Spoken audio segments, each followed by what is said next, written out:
Hello everyone, this is Court Ambrosino, Environmental Education Teacher for Ann Arbor Public Schools. Thanks so much for checking out our family enrichment activities for the week of April 27th. Mr. Siegel and I have put together some resources for families around seed germination and gardening. We thought it was a great time of year to encourage families to try out growing some plants.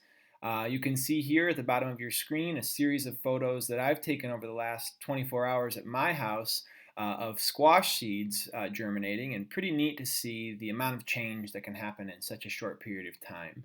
Let me give you an overview of the resources we've put together for you this week. First of all, you can find a read aloud of the book Alejandro's Gift, which is a great realistic fiction story. It has connections to last week's projects around habitat enhancements at home and this week's projects around gardening. So I hope that you enjoy that. We have adapted a couple of lessons from kidsgardening.org. The first one is appropriate for students of all ages, including younger students. It's called Kitchen Scrap Gardening, and it challenges students to find seeds in vegetables that you're cooking with in the kitchen and to try different strategies to germinate them. So that should be a pretty fun and interesting activity for families.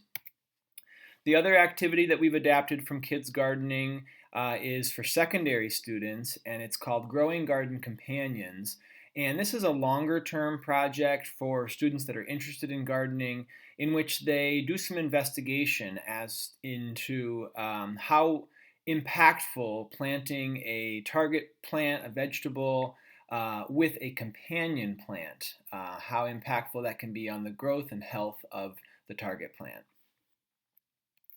Finally, we've compiled some interesting videos and supplemental resources. We have some time-lapse videos of seeds germinating. That's real eye candy. We have a short video demonstrating from the Peas organization how to plant seeds or do some basic propagation. And in that video, the presenter also shows some homemade repurposed containers. And so we've tried to include options that don't require tons of supplies.